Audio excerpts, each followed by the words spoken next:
आपके अपने YouTube channel your physics class में आपका स्वागत है। दोस्तों, यदि अब तक चैनल को सब्सक्राइब नहीं किया तो प्लीज़ सब्सक्राइब का बटन जरूर दबाएं ताकि आप हमेशा चैनल के बारे में अपडेटेड रहें। दोस्तों, आज हम देखने वाले हैं इक्वेशन ऑफ कैपिलरी राइज और फॉल। इसी को हम एसेंट फार्मूला भी कहते हैं। यहाँ हम दो मेथड सीखने वाले हैं। Method 1 involves pressure difference and second method involves forces. So आइए पहले हम प्रेशर डिफरेंस मेथड सीख लें। Figure shows liquid column of height h and density rho. Therefore, P minus P naught equal to h rho g. Do you know what is this? This is the pressure exerted by this liquid column. तो आप कहेंगे P equal to क्यों नहीं लिखा, P minus P not क्यों लिखा?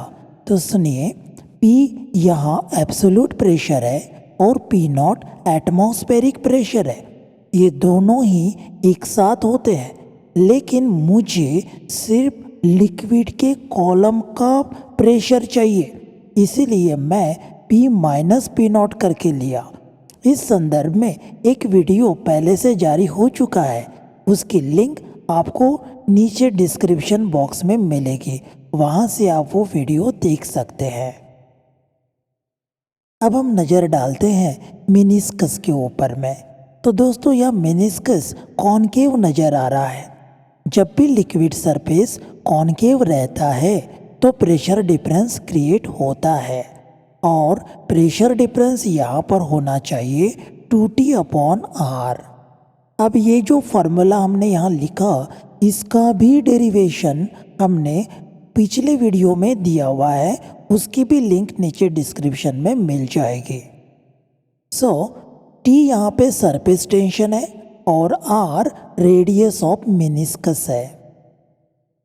So equation 1 और equation 2 की तरफ गौर करिए। इसका लेफ्ट हैंड साइड इक्वल है।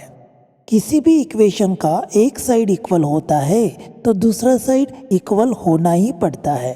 तो यहाँ from 1 and 2 we get h rho g equals 2T/R। Now हम इसे इक्वेशन 3 बना देते हैं। फ्रॉम फिगर, अब फिगर में कुछ एक्स्ट्रा पार्ट देख रहे हैं।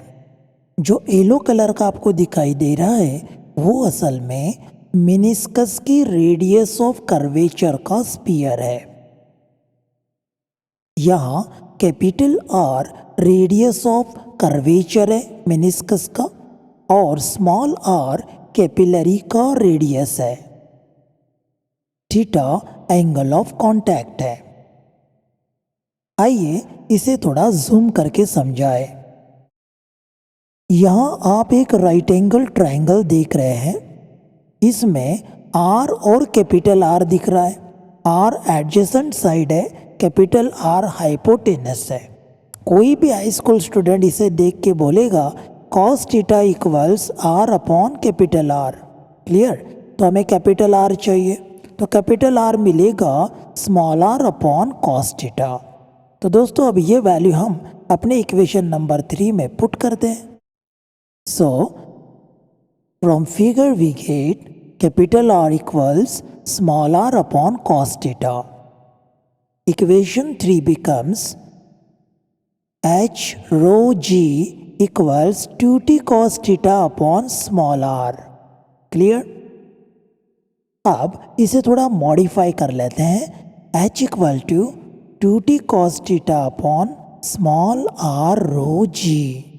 दोस्तों, यही है हाइट ऑफ लिक्विड कॉलम, ठीक है, और इसी को एसेंट फार्मूला भी कहते हैं।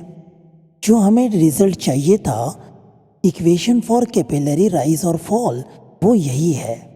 अगर ये राइज का इक्वेशन है तो हाइट आपको पॉजिटिव मिलेगा, और यदि फॉल का इक्वेशन है अल्टीमेटली हाइट आपको नेगेटिव मिलेगा। तो नेगेटिव हाइट का मतलब डिप्रेशन है और पॉजिटिव हाइट का मतलब एलिवेशन है। तो ये फॉल और राइज दोनों एक्सप्लेन करता है। ठीक है, सो दोस्तों अभी हम सेकंड मेथड देखते हैं जो बेस्ड ऑन फोर्सेस है। Figure shows liquid column of height h and density ρ in the capillary tube.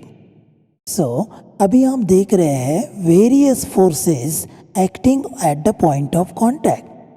The most important force is force due to surface tension and it is denoted by Ft. This force is tangent to the surface. So ये force के दो part होंगे, दो component लेने होंगे। एक रहेगा Ft sin theta horizontal component and दूसरा vertical component Ft cos theta होगा। Force due to surface tension Ft is Ft equals surface tension into length. Okay, अब ये फॉर्मूला सरफेस टेंशन की जो हमारी वीडियो है उसके अंदर इसको एक्सप्लेन किया था। ठीक है, आप अगर पूरी सीरीज़ की वीडियो सीक्वेंस में देखते हैं तो आपको एक लिंक जुड़ेगा, जैसा लिंक आपको ज़रूरी होता है समझने के लिए। सो यहाँ पर सरफेस टेंशन कैपिटल T से डिनोट किया गया और लेंथ सरकमफरेंस का लेना होगा 2πr। जो पिंक कलर का सरकमफरेंस डायग्राम में दिख रहा है वो पॉइंट ऑफ कॉन्टैक्ट्स की लेंथ है और वो 2πr है। Now the upward component of force Ft is Ft cos theta. Upward जो है Ft cos थीटा है। अब Ft का वैल्यू डाल देंगे यहाँ पे ऊपर से तो बनेगा T into 2πr cos theta. This is equation 1। Okay, ये फोर्स लिक्विड को ऊपर खींचता है अगेंस्ट ग्रेविटी। ठीक है, क्योंकि ऊपर वाला है। और आप बोलेंगे Ft sin थीटा कहाँ गया? तो Ft sin थीटा जो डायमेट्रिकली अपोजिट पॉइंट्स होते हैं वो कैंसिल कर डालते हैं, इसलिए उसका नेट इफेक्ट 0 हो जाता है। लेकिन Ft cos थीटा को फिलहाल रोकने वाला कोई नहीं है, इसलिए वो ऊपर बढ़ेगा और जब वो ऊपर बढ़ेगा तो लिक्विड बढ़ते जाएगा ट्यूब के अंदर। इस लिक्विड कॉलम के वेट को वो ऊपर खींचते खींचते जाएगा जब तक के वजन उसकी बराबरी में ना आ जाए। समझे? चलिए आगे बढ़ते हैं। The weight of liquid pulled bye upward force is mg। अभी हमें एक साइड तो हमारा अपवर्ड फोर्स का बन गया, अब डाउनवर्ड साइड भी बिल्ड करनी है तो उसके लिए हम वेट ऑफ लिक्विड ले रहे हैं। तो वेट ऑफ लिक्विड mg होता है, ये सर्वसामान्य फॉर्मूला है। अब मास हमको पता नहीं है लिक्विड का, तो वो कैसा ले? We know that mass equals volume into density. So volume होता, अब वॉल्यूम कैसा ले? ये तो अजीब शेप है। तो रुकिए, यहाँ जो कॉनकेव सरफेस दिख रहा है ऊपर की कटोरी, उसका वॉल्यूम निग्लिजिबल है, तो आप उसे भूल जाइए। अब मिनिस्कस जो है, लोअर मिनिस्कस, वहाँ से लिक्विड सरफेस जो जिसमें ये डिप किया हुआ है ना कैपिलरी ट्यूब, उसका जो सरफेस है लिक्विड का फ्री सरफेस, वहाँ से लेकर लोअर मिनिस्कस तक का वर्टिकल डिस्टेंस उसे हाइट कहते हैं। तो ये तो हो गया अभी राइट सर्कुलर सिलेंडर, राइट। इसका वॉल्यूम है πr² h। सो हम लिखेंगे m equals πr² h into rho. Clear?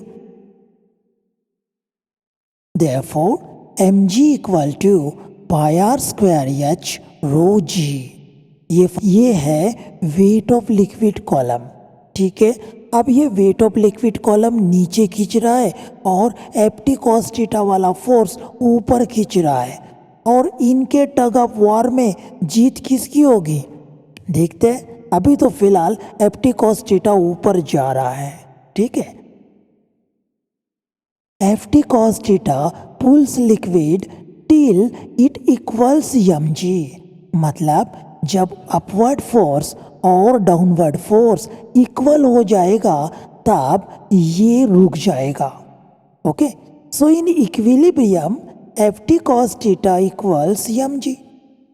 Therefore T into twice πr into cos theta equals pi r square h rho g. क्या किए, हमने दोनों की वैल्यूज़ यहाँ पुट कर दिए, इक्वेशन 1 और इक्वेशन 2 में से लेकर यहाँ पुट कर दिए। अब जो कॉमन चीज़ें हैं दोनों साइड, जैसे पाई से पाई कैंसिल हो रहा है, आर से आर कैंसिल हो रहा है, एक आर बच गया। ठीक है, आप इसको लिखते हैं T into twice cos theta equals r h rho g. अब इसे अरेंज कर लेते हैं तो मिलेगा h equal to 2t cos theta upon r rho g. तो दोस्तों यही एसेंट फार्मूला है। इसमें जैसे मैं पहले बताया, हाइट पॉजिटिव या निगेटिव रहती है, उसके अनुसार हम ये एलिवेशन है या डिप्रेशन है वो हम देखते हैं। लेकिन आप भी सोचेंगे कि हाइट निगेटिव क्यों होगी। देखिए, जो लिक्विड कैपिलरी ट्यूब में राइज होता है उसका एंगल ऑफ कांटेक्ट एक्यूट होता है, इसलिए एक्यूट एंगल का कॉस थीटा का वैल्यू पॉजिटिव रहता तो हाइट पॉजिटिव रहेगा। जिस लिक्विड का एंगल ऑफ कांटेक्ट कैपिलरी के साथ एप्ट्यूस होगा, ओके, उसके लिए कॉस थीटा नेगेटिव रहेगा तो हाइट नेगेटिव होगी, उसके लिए फॉल होगा, राइट। तो इस तरह से हम एक ही फॉर्मूला दोनों लिक्विड के लिए यूज़ कर सकते हैं। ठीक है, तो दोस्तों आज आपको ये समझ में आ गया एसेंट फार्मूला क्या है, कैसे है। तो अगर आपको ये समझ में आ गया, अगर आपको लगा कि ये वीडियो आपके लिए कुछ ना कुछ वैल्यू दे रहा है, तो प्लीज़ लाइक का बटन ज़रूर दबाइए, और सब्सक्राइब नहीं किया है तो सब्सक्राइब का बटन भी दबाइए। और यदि आपने सब्सक्राइब किया है तो और अपने 2 साथियों को हमारे साथ जोड़ दीजिए। दोस्तों ये वीडियोस की प्रिपरेशन किस पैसे के लिए या किसी अन्य चीज़ के लिए नहीं है। इसका एकमात्र उद्देश्य जो है, जो बेहद शुद्ध है, वो है सभी स्टूडेंट्स को फ्री में शिक्षा देना। ठीक है, तो इसका लाभ हर कोई उठाए, यही आपसे गुजारिश है। तो चलिए दोस्तों, वीडियो करके यही पे वाइंड अप। कल मिलेंगे नई वीडियो के साथ। Bye bye.